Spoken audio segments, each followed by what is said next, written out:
Hello बच्चों, कैसे हो आप सभी लोग। Welcome back to my YouTube channel Shiva academy. आज हम करने वाले हैं अपने लेक्चर को स्टार्ट एक कहानी के साथ, जिसका शीर्षक है, जिसका टाइटल है आपका slowly and study win the race. तो हर कोई तेज चलने वाला हर कोई तेज चलने वाला अपनी लक्ष्य की प्राप्ति नहीं कर पाता है। इसका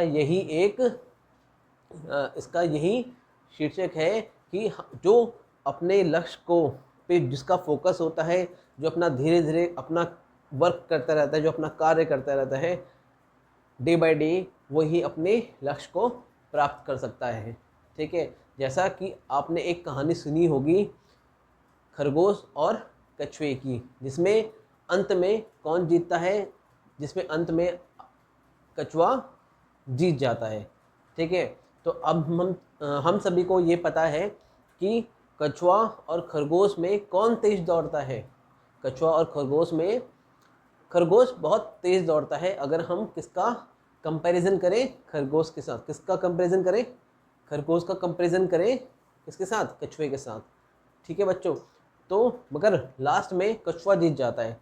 तो इस कहानी से हमें क्या शिक्षा मिलती है, हमें ये शिक्षा मिलती है, जो अपने लक्ष्य पे फोकस रहता है और लगातार कंसिस्टेंसी बनाए रखता है, वही अपनी लक्ष्य की प्राप्ति कर सकता है। ठीक है, वरना वो अपने लक्ष्य को प्राप्त नहीं कर पाएगा।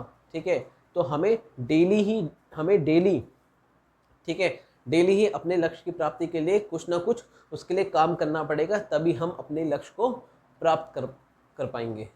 ठीक है, अगर आप डेली काम नहीं करोगे तो आप खरगोश की तरह रेस हार जाओगे।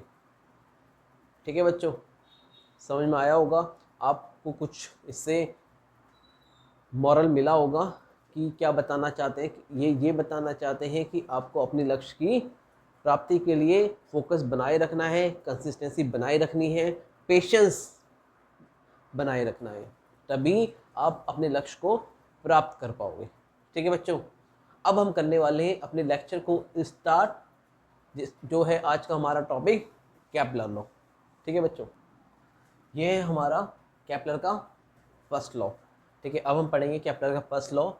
उसमें क्या होता है बेटा, every planet revolve around the sun in an elliptical orbit. Elliptical का मतलब क्या होता है, ये डायग्राम आपको दिख रहा होगा। इसमें क्या है, ये जो आपका एक पाथ है, ये इलेप्टिकल पाथ है आपका। ठीक है, एलिप्स की फॉर्म में होता है आपका। ठीक है, जिसके क्या होते हैं, दो फोकस होते हैं। ठीक है, जिसके क्या होते हैं, दो फोकस होते हैं। उसमें एक फोकस पे कौन होता है, सन होता है, और प्लेनेट कहाँ रिवॉल्व कर रहा होता है, आपका एलिप्स में। ठीक है, क्लियर। इस ऑर्बिट पे वो रिवॉल्व कर रहा था, जो किस फॉर्म में होता है, इलेप्टिकल होता है आपका, इलेप्टिकल फॉर्म में।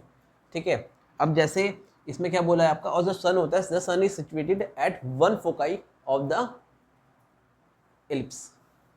ठीक है, इसमें एक फोकाई, जैसे आपको दिख रहा होगा, ये आपका सन है। ठीक है, ये आपको दिख रहा है, ये आपका सन है। ठीक है, इसमें क्या है आपका, एक एलिप्स पार्ट में ये एलिप्टिकल ऑर्बिट है, ये आपका सन है, ये ए पॉइंट है। ठीक है, ये आपका बी पॉइंट है। ठीक है, जो आपका फोकस है, जो दो फोकस हैं आपके, ठीक है, उसको हम प्लूरल फॉर्म में क्या बोलते हैं, फोकाई बोलते हैं। ठीक है, ये आपका ए है, ये आपका बी है।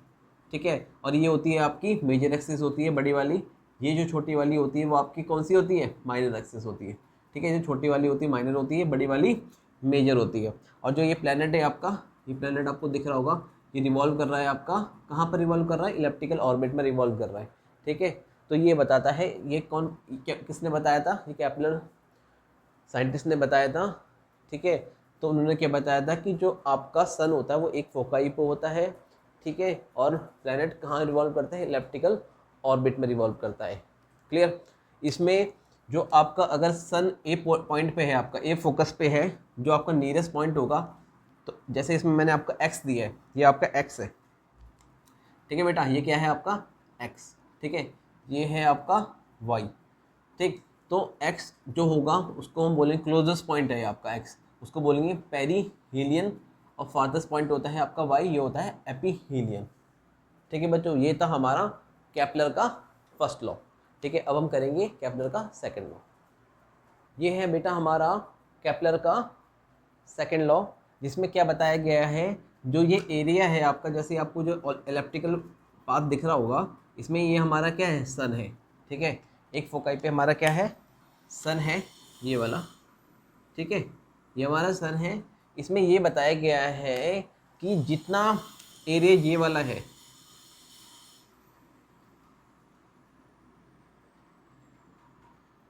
ये प्लेनेट है आपका, पहले पोजीशन इसकी P3 P1 थी, और उसके बाद जो P2 क्या था, ये पोजीशन थी इसकी। ठीक है, अब इसके बाद हमने एक क्लोजेस्ट पे देखा इसको और फारथेस्ट पे देखा, और हमने क्या किया, सेम टाइम पे। ठीक है, ये भी क्या था, इसका टाइम और इसका टाइम दोनों का सेम था। कंडीशन क्या थी कि इन दोनों का टाइम क्या था, सेम था। तो हमने इसका क्या किया, एरिया चेक किया। ठीक है, स्वीप एरिया। ठीक है, इसमें क्या बोला गया था, line joining a planet to the sun sweeps out equal area in equal interval of time. ठीक है, इसमें ये बताते हैं कि इक्वल एरिया स्वीप करता है in equal interval of time. Sweep का मतलब होता है जैसे हम पोछा लगाते हैं ना, ठीक है, तो कितना एरिया हमारा ये हाथ ने कवर करा। ठीक है, इसको बोलते हैं स्वीप करना। ठीक है, तो जैसे आपने देखा होगा गाड़ी का जो वाइपर होता है, ठीक है, आगे वाला, तो वो क्या करता है, ऐसे स्वीप करता है, तो कितना एरिया उसके कवर उसमें आया तो उसको बोलेंगे स्वीप। ठीक है, कितना एरिया उसने पोछा लगाया, मतलब जैसे हम पोछा लगाते हैं ना, तो कितना एरिया हम कवर करते हैं, तो उसको बोलेंगे स्वीप हम। ठीक है बच्चों, तो इसमें ये बोला गया है कि जितना ये फारथेस्ट पॉइंट पे और जो आपका लार्जेस्ट पॉइंट पे होगा, तो इन इक्वल इंटरवल ऑफ टाइम, जैसे इसका भी टाइम टी है, इसका भी टाइम टी है, तो ये क्या करेगा, इक्वल एरिया स्वीप करेगा। ठीक है, ये बताया था केपलर के सेकेंड लॉ में।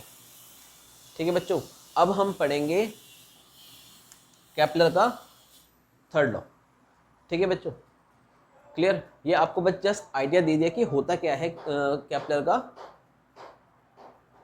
सेकेंड लॉ, और इसमें आपको और ज़्यादा पढ़ेंगे हम। आप जब आओगे 11th क्लास में तो थोड़ा सा और इसके बारे में आप स्टडी करोगे। ठीक है, और उसमें एंगुलर मोमेंटम पता चलेगा आपको। ठीक है, लीनियर स्पीड, वेलोसिटी, कैसे कैसे ये आया था। अभी हमने बस खाली इसका क्या किया है, एक डिस्क्रिप्शन पढ़ लिया कि क्या चीज़ होती है इसके अंदर। ठीक है, क्या उन्होंने बताया था, क्लियर। उन्होंने क्या बताया था कि ये आपका इक्वल एरिया होगा इन इक्वल इंटरवल ऑफ टाइम में, जो स्वीप करेगा वो आपका। ठीक है, क्लियर। मतलब आपका जो एरिया दिख रहा है ना, P से P2 और एरिया, हम इसको ये भी लिख सकते हैं, एरिया ये आपका S है, तो P1S P2 equal to area P3S और P4, ये क्या होगा आपका, इक्वल होगा। ठीक है बच्चों, ये था हमारा केपलर का सेकंड। अब हम करेंगे केपलर का थर्ड लॉ। बेटा ये है हमारा केपलर का थर्ड लॉ, जो क्या बताता है आपका, जो बताता है टाइम पीरियड एक प्लैनेट को रोटेट करने में सन के अराउंड कितना टाइम लगता है, वो किसके प्रोपोर्शनल है, टी का square equal to semi major axis, जो रहती है आपकी सेमी मेजर एक्सिस, उसके क्यूब के इक्वल होता है आपका। ठीक है, इट मीन जो आपका टी है, इसमें टी क्या दिया है, time taken by planet to rotate one complete to take by planet to take one complete rotation, एक कंप्लीट रोटेशन करने का टाइम है आपका। ठीक है, और आपका आर क्या है, distance of semi major axis, हम क्या बोल सकते हैं इसको, सेमी मेजर एक्सिस। ठीक है, जैसे हमने क्या किया था, हमने अपना एक, जैसे हम डायग्राम के थ्रू समझ लेते हैं, जैसे ये आपका क्या है, ये इलेप्टिकल पाथ है, यहाँ पर आपका क्या है, सन है। ठीक है, थोड़ा सा और बड़ा बना देता हूँ मैं आपके लिए, जैसे विजिबिलिटी क्लियर रहे। ठीक है, ये आपका क्या है, ये इलेप्टिकल पाथ है, यहाँ सन है आपका। ठीक है, ये सन है। ठीक है, ये आपका एक, तो सेमी मेजर एक्सिस बेटा ये वाली है। ठीक है, और ये है आपकी माइनर।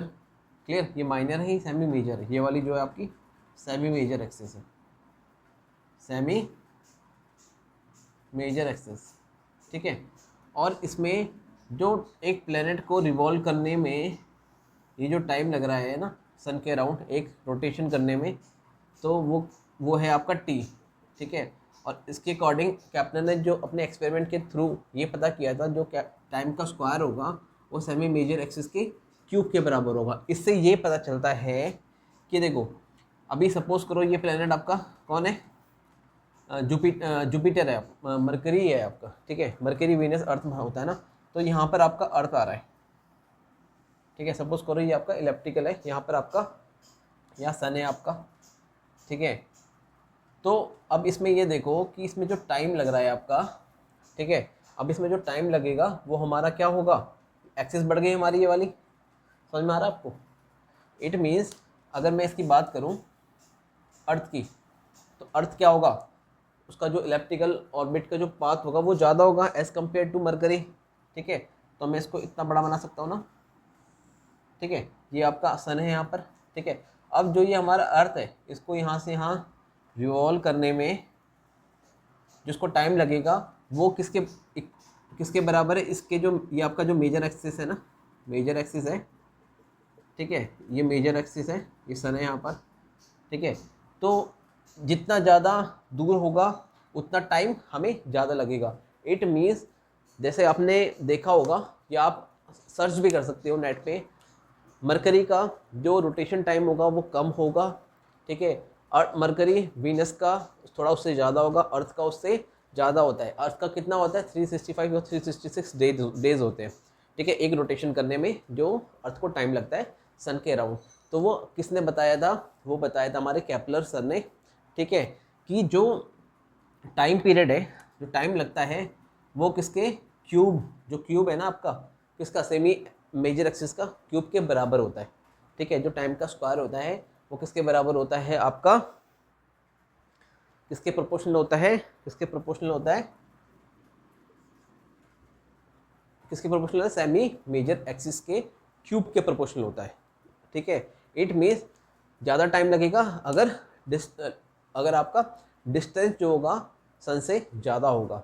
ठीक है, इट मीन्स जो लास्ट में जो प्लेनेट आएगा उसका और ज़्यादा टाइम लगेगा। ठीक है, एक रोटेशन कंप्लीट करने में। ये बताया गया था हमारे केपलर के थर्ड लॉ में। ठीक है बच्चों, क्लियर? तो उम्मीद करता हूँ ये आपको वीडियो पसंद आई होगी। ठीक है, आपको समझ में आया होगा।